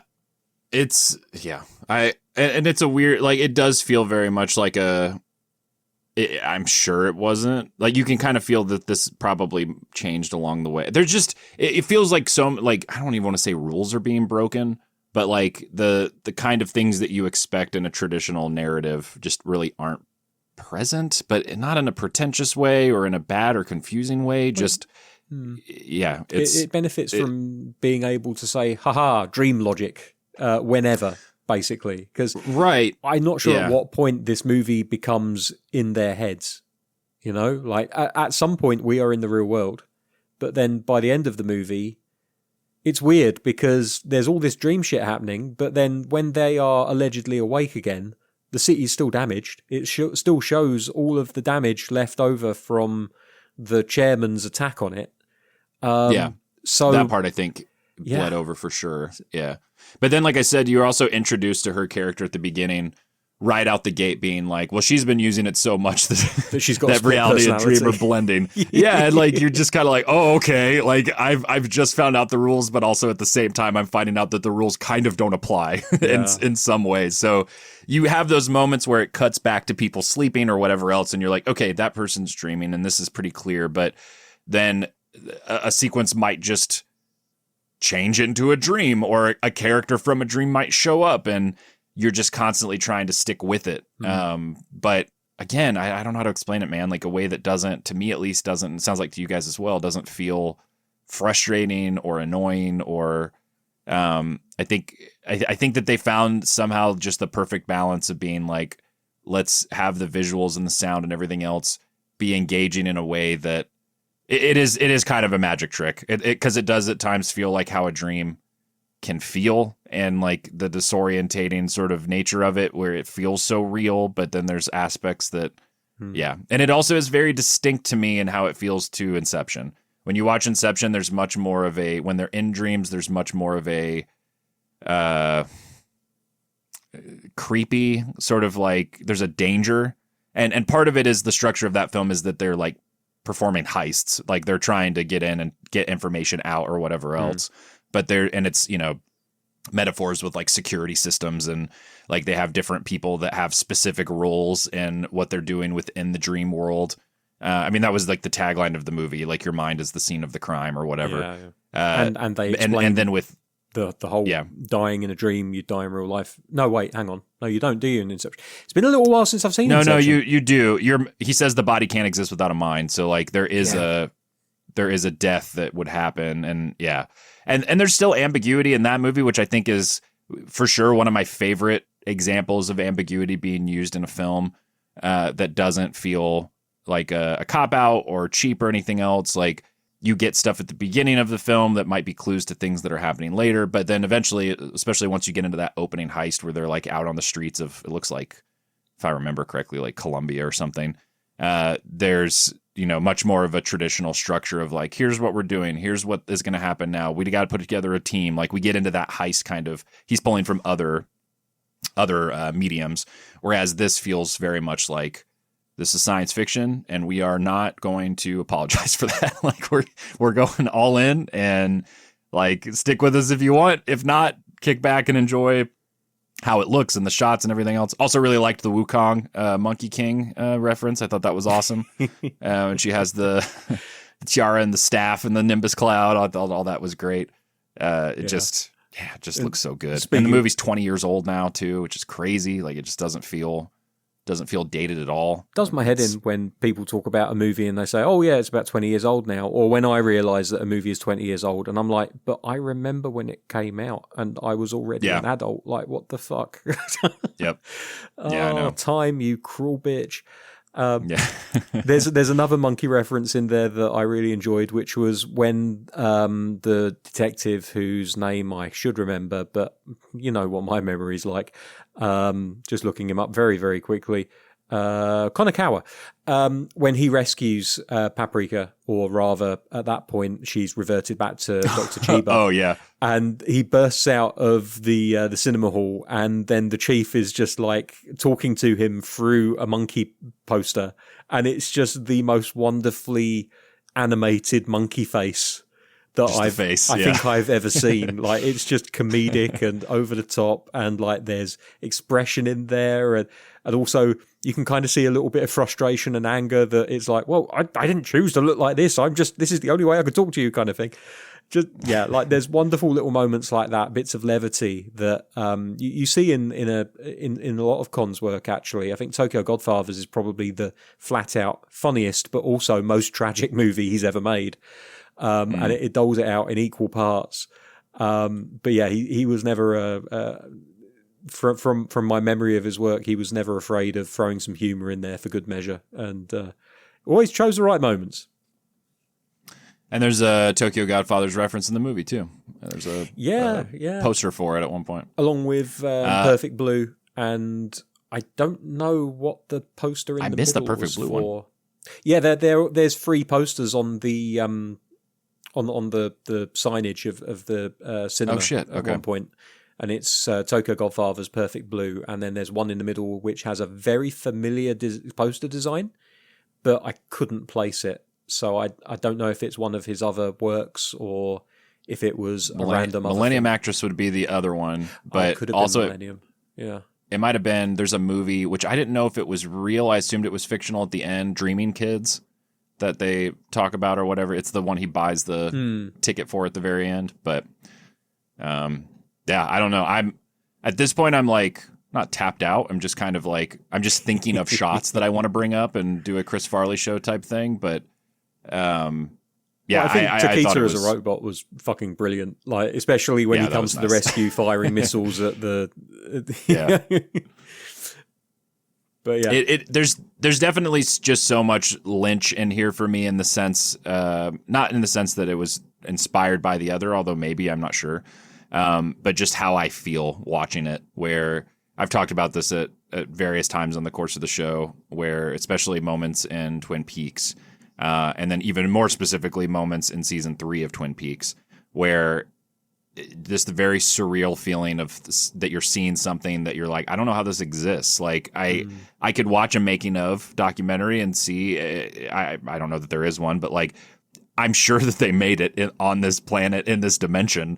But when you're watching it, it kind of just feels like it's being beamed to you from somewhere else, where like there are different rules. And I'm sure to a lot of people that would sound very like pretentious and artsy, whatever. But like that's just how it feels to me watching this stuff. Like there's an assured, like a very like self-aware, controlled vision and tone, but also just feels like something that there's not really any other landmarks for. Like if I watch Scott Pilgrim or, Shaun of the Dead, like an Edgar Wright film, there's enough overlap, and even though he's older than me, has had different influences, there's enough overlap in those influences and interests and comic books, video games, etc., horror films, that I can see the guideposts, I can see the references, I can see kind of like, oh, there's this like, melding of all these different things that put together this particular shot or the way that this joke lands or whatever else.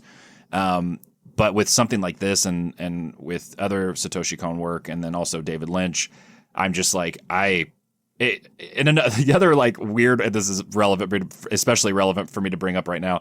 I mentioned this when I was in Germany last year and we watched Eurovision together in person, which I had watched with you guys like virtually the year before, and I'm sure we'll do again this year. Of like, for me as an American, it's a similar thing where it's just like, it almost feels like I'm being pranked the whole time, because it's like people have put together this elaborately staged thing, but it's all acts I've never heard of. And I know some of those apply to you guys as well, but like in the nature of the show, but it's just all so self-assured and like this very specific thing that in America, we really don't have much contact with. Like some people know what it is, most don't. And we definitely don't follow any of it or the drama or that can come up or just the performances and the way it works. And it's this like huge spectacle that, especially if you are plugged into pop culture like I am to whatever degree and enjoy stuff like this and researching and everything else, you're just a blank slate. And so you can enjoy it and have fun with it, but at the same time, it's just this bewildering thing of like, what the fuck is going on? Like, what is this? And it's a great feeling. Like it's, don't get like it, all this is complimentary for Eurovision, for Satoshi Kon, for David Lynch. Like it's all complimentary, but it is just a very strange phenomenon in the best way of tapping into something that you're just like, well, clearly this is a thing, but I have no frame of reference and I can still enjoy it. And I think probably also there's something to be said there with just how art by its own nature is going to be kind of cannibalized over time and referenced and repeated and riffed on or whatever else. So to have something that in the moment at least feels truly original, especially at the age of, in my case, 37, like that just feels like a genuine sort of gift of like, this is such a rare thing, and to not appreciate it when it's happening.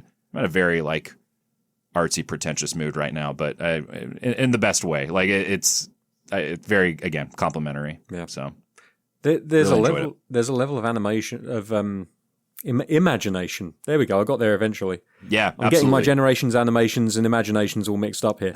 The level of imagination that's required to make this movie is absolutely insane. Like if you just take the parade as an example. In fact, the parade is almost the entirety of what I'm thinking of here. Like the designs and the different things that they have out there. Like when it hits the streets of whatever nondescript large city Paprika is set in. I'm going to guess Tokyo because it looked like it had kind of like the expressways that Tokyo tends to. And you see kind of like schoolgirls who have got traffic cones for heads, but human faces or whatever the hell they were. And like all of the different things that are taking part in the parade, like the frogs with their little trumpets, and there are fridges and China dolls and giant floats with these salarymen all clambering to the top. And it's like, I was told I was the chosen one. Yes, but who told you? Him? Well, your him could be different to my him. Like, it's just so much originality and imagination just flowing in those moments alone. And then on top of that, the fact that it's one thing to imagine it, but then you have to animate it frame by fucking frame, 24 of them per second, and to get it looking as good and as smooth as it did. And I am not confident enough, nor do I have a good enough eye to say this with absolute certainty. But if someone told me that there was CG implemented in this, I wouldn't be surprised, but I would be disappointed because it looks like it's all hand-drawn. There's a feeling to it, like a non-conformality. That's not a word, but I'm going with it anyway. That makes me feel like that is not CG. It could be. It could very well be that it was planned out with CG and then they did hand colours over the top, or maybe they redrew over the top of it. Who knows? But Jesus Christ, the amount of effort that went into that. And this movie only took 2.5 years to make, which for an animated feature is really not bad at all. Especially if you're hand drawing to the level that I'm assuming they were. I'm not a fool to think that there wasn't some kind of CG used in the production of it, but Japanese animation, even today, tends to use CG for vehicles and complex point of view shots and then steers away from it for most other things. I mean, I'm not an expert by any means, even less so than you are. I have a way less experience than you do with watching anime and everything else. But to me, it feels like a blending. Like when CG might be used in this, it's done in a way that's not. I think now we're used to seeing stuff that's either just like right away you can tell, oh, that's CG animation, or it's key moments like you were saying, vehicles or certain aspects of it. Like the one shot that stood out to me, not in a bad way, but in a way where I was like, how the fuck did they animate that? Like there's a shot when they're going into that apartment, like the way that the camera moves in and around corners and stuff. There's a vibe to it where I was like, is there CG happening in here that they like blended in with just like some of the, I don't know, maybe not. Like, I mean, that's kind of to me another sort of like best case scenario where it's like, I don't really know, but I wouldn't be surprised, but also I wouldn't necessarily be surprised if it's not. And it's just them using different animation techniques. I saw a clip, I think it was on TikTok this week, that I really loved. It was from a larger YouTube essay, and it was someone talking about the economy of shots and how we have so many film directors that talk about anime being an influence, but it really should be much more than what it is. Because with anime, and they were using the opening sequence from the first episode of Cowboy Bebop, and establishing the scene in this like saloon type bar, and the shots that we get of the people in there, the bartender. There's a cat, and it's the cat's asleep on the bar, and its ear twitches, and then people come in. Like he's kind of walking you through the setup, and it's like what we don't think about or maybe can forget is that for a film or TV show, whatever else, like they have shot lists, they have stuff blocked out, everything else. But if we're going to get a shot of a cat sleeping, not a big deal to shoot it a few times and kind of, through the edit, whatever, get what we need out of it.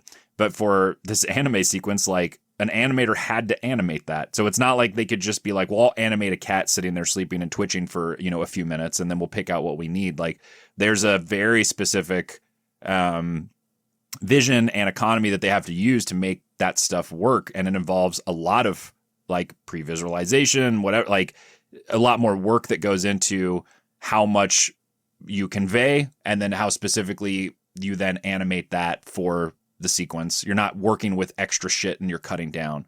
So it changes the way that the storytelling is used, both for the format and then the length of the piece, whatever. It's more like inside baseball-y kind of looks at it, but it's so interesting. And especially for a movie like this, where it's a 90-minute thing that's just so fucking dense, both in terms of ideas and visuals, and they're just kind of never letting you go. It doesn't feel intense and like a fast-paced, like you can't follow it way, but just the shots and ideas and everything are coming at you and not giving you time to really sit with. There's not like set pieces. The whole movie is just kind of one set piece in a lot of ways. Even when we are having sequences that are slower, it might then turn into a dream or whatever. Like, you don't really know at all times exactly where you're at. And that can be disorientating, but it also can be, a strength of the film too, for what it's doing. I got to shut the fuck up about this movie. I could talk about it forever. Just, someone said the word inspire, or imagination, like the imagination at play. It just feels so inspiring in a lot of ways, because you, again, are just seeing something that's unlike 99%. I don't fucking know, of stuff that's out there. There's not other shit like this. Like, people make the Inception comparison. I definitely get it, but also you watch this movie and you watch Inception. Like, it's two very different experiences, even though there's some similar ideas happening. So today on Dave Should Do More Research Before He Comes to Air, we bring you two paragraphs from an interview with Satoshi Kon, which I found on midnighteye.com from 2006. So around about the time it was being released. And they asked him, was there more use of CG or newer technologies with Paprika than with previous films? And he said, yes, there was. So there goes my theory. We considered how far we could expand the possibilities using computer graphics. So the role that CG played in this film was bigger than in my previous work. The biggest challenge was that in all kinds of 3D and 2D animation, there's a big divide between hand-drawn analog animation and digital animation in all projects that I've seen.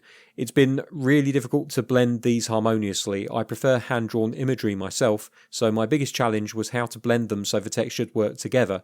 Then he was asked, everything blended very well, perhaps in a similar way. How's Moving Castle use CG as a means to as an end to achieve an overall vision, not to stand out? And he replies, it's true that the attitude of directors towards how to employ CG differs from person to person. In fact, I don't think the type of blending has become a natural part of our everyday lives. Our wish is for analog animation to swallow digital animation. So they did use CG, but they were really judicious in how they used it, apparently. Looks like it was used for environmental and digital effects and things like that. And it was apparently used for the parade, from what I can tell, just to make sure that everything was fairly conforming. But I have to say, bearing in mind this is a 20-year-old movie, that is possibly the best implementation of CG that I have seen in a movie. In an anime movie specifically, apart from those shots that you mentioned where they were inside the apartment and the camera zooming around corners, because that is something that is very common from stuff that I've seen. It just makes it easier to keep the angles and the scale in some kind of conformity. But wherever else they used CG in this, I couldn't fucking tell you. I really couldn't. And the extent to which they used it, I don't know, because they've done an amazing job with that. And also, one of the first movies, apparently, to use a Vocaloid in the soundtrack, which a Vocaloid is basically a synthetic human voice. I can't remember her name right now, but there's a green-haired girl who's very popular in Japan, who is like the premier version of a Vocaloid. Hatsune Miku? That's the one. She's got blue hair, Dave. But yes, you're right. She probably has green hair too. I'm sure it changes. I used her avatar in Fortnite for a long time. I'm colorblind just so I can get away with that shit. I don't know. I thought it was kind of like a mixture of the two, like an aquamarine kind of greeny blue. I think you're right. I'm being pedantic. It's like a teal. But I can't remember people's names, David. Don't tell me I can't remember hair color as well. Fucking hell. All right, let's wrap up here. Unless anyone has any other big thoughts, we can do some double feature picks. All right, let's do double feature picks. Andi, kick us off. I picked Rojin Zeto, the movie you already mentioned and that we did an episode on in the past that Satoshi Kon had worked on in a smaller capacity before he became a bigger creator in his own right. A movie that also deals with technology in healthcare in a way, because in the DC Mini is there for therapy, for mental therapy. Of course, the bed in Rojin Zeto is more